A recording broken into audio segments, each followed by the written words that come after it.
Now, on another matter, today marks another important milestone in our efforts to cut back the forest of red tape the Obama administration left behind. Effective today, thanks to the leadership of Chairman Ajit Pai, the FTC has rolled back meddlesome and unnecessary regulations that Democrats imposed on the internet back in 2015. Let's put this whole effort into perspective. The Federal Registry is the government's legal newspaper. It prints, among other documents, the regulations that federal agencies enforce and the proposed rules on deck. In 2016, under President Obama, it had to print nearly 39,000 pages of rules, an all-time high, and another 21,000 pages in proposed rules. 39,000 pages of rules and another 21,000 pages of proposed rules in 2016.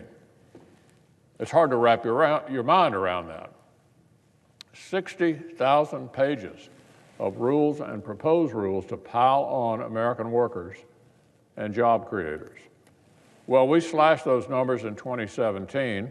In that first year of our Republican government, the total number of Federal Registry pages devoted to rules and proposed rules plummeted by more than 50%. 50% less in 2017 than in 2016. This is a significant slowdown in the federal government's red tape factory, just in our first year.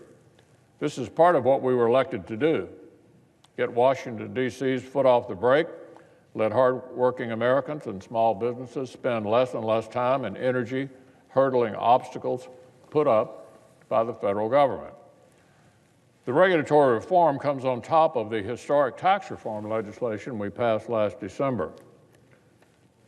We overhauled our nation's tax code and rewrote it so that businesses can expand, invest, and create jobs more easily, and so middle-class families can keep more of what they earn.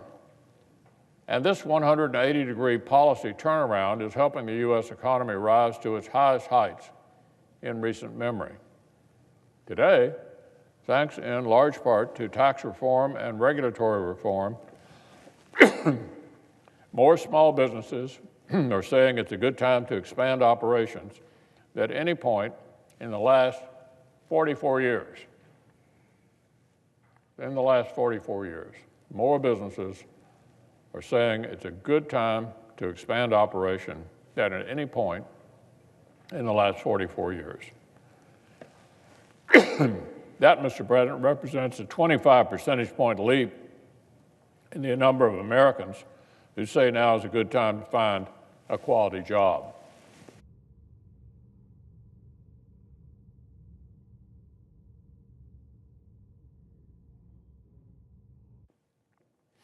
And 3.8% unemployment, the lowest nationwide level in 18 years.